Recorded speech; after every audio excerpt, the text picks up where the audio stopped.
how are you speaking? You know, if you're speaking in scarcity or lack all the time of like, we don't have, that's your reality. Right. You don't have. You will not have. Right. And that's real. And so like with worrying out of the racetrack, it's like, no, I'm not worried about finances. I'm not worried about his driving ability. Like, I believe in my husband. Like, I believe, and that's how we live. That's really important. So yeah, have your house in order energetically. Have your mind on straight. So when you do come to me and say, hey, I'm doing this, I'm like, of course you are. Yeah. I want to say one other thing to this. And I shared this with you yesterday. You know, you just said something about, you know, we don't have the money for this, or we can't do this, right? That's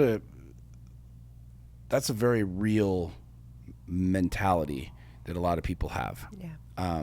When we get to, or when we have, or we have to do this, or this first, right? I hear that from men and women and people all the time. Mm-hmm. You know, I've shared this story. Even children speak like this. Exactly. Yeah, I can't do this, or it's too expensive, or what about this, or about that.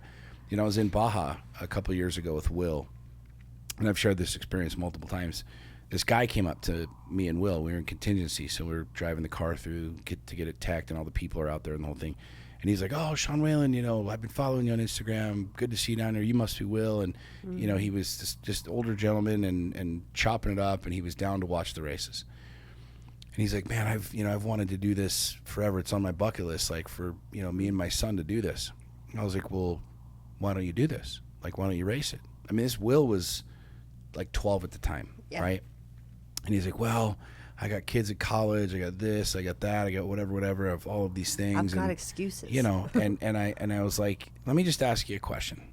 I said, there's a company down here. Like, he was like, I don't have a car and I don't have this and whatever. I just, you know, I said, there's a company down here that I could introduce you to, that they have full race prep and race delivery services, meaning you literally pay them a chunk of money and they will give you the buggy, they'll give you the race support, they give you the pit crew, the team, literally to race the Baja 1000. I said, it's 15 grand. I don't know what it is today, so don't quote me on this. This was a couple years ago. It might be more, it might be less. I said, it's 15 grand for you and your son to be able to come down here to race the Baja 1000. And I just flat out looked at this guy. I said, would you even notice if your 401k or your IRA or investment account was $15,000 lighter? And he looked at me and he's like, no. And I said, that's the difference between me and you.